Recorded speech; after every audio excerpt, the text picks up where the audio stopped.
think will be very supportive, and we've also been told that the CIA director is very supportive. To put it in perspective, I think that this issue transcends not just one administration, but multiple administrations, and it hasn't been until now that we've been able to get people actually in positions of power that will push for transparency. Now, if I find that different entities in the various intelligence agencies are stonewalling us, I'm going to make that known to the American people. But as of right now, we are cautiously optimistic. Epstein 9/11? Our first investigation will be announced, but it's going to be covering on a thorough investigation into the John F. Kennedy assassination. And I can tell you, based on what I've been seeing so far, the initial hearing that was actually held here in Congress was actually faulty in the single bullet theory. I believe that there were two shooters, and we should be finding more information as we are able to gain access into the SCIF, hopefully before the files are actually released to the public. Thank you for doing this. Have you identified the Democrats who will sit on the task force, and could you talk a little bit more about the role of Democrats in this?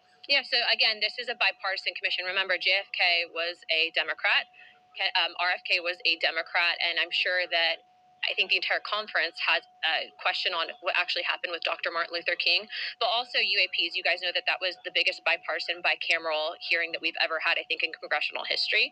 I do not know who their members are yet. They've noticed it, but they're taking this very seriously. This is not a conspiracy theory investigating committee. We're actually looking to present truth to the American people. And it's in my opinion that no one person elected to office is more important or more qualified to look at the information that they've been hiding from us. And so we look to push for that transparency.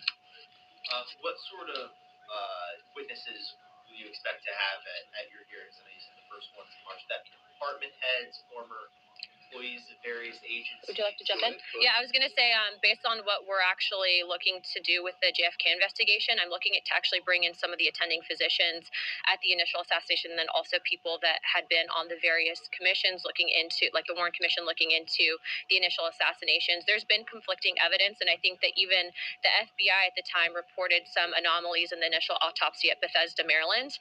All of those, though, seem to have been rinsed and repeated in the media to push a certain narrative that we don't agree with.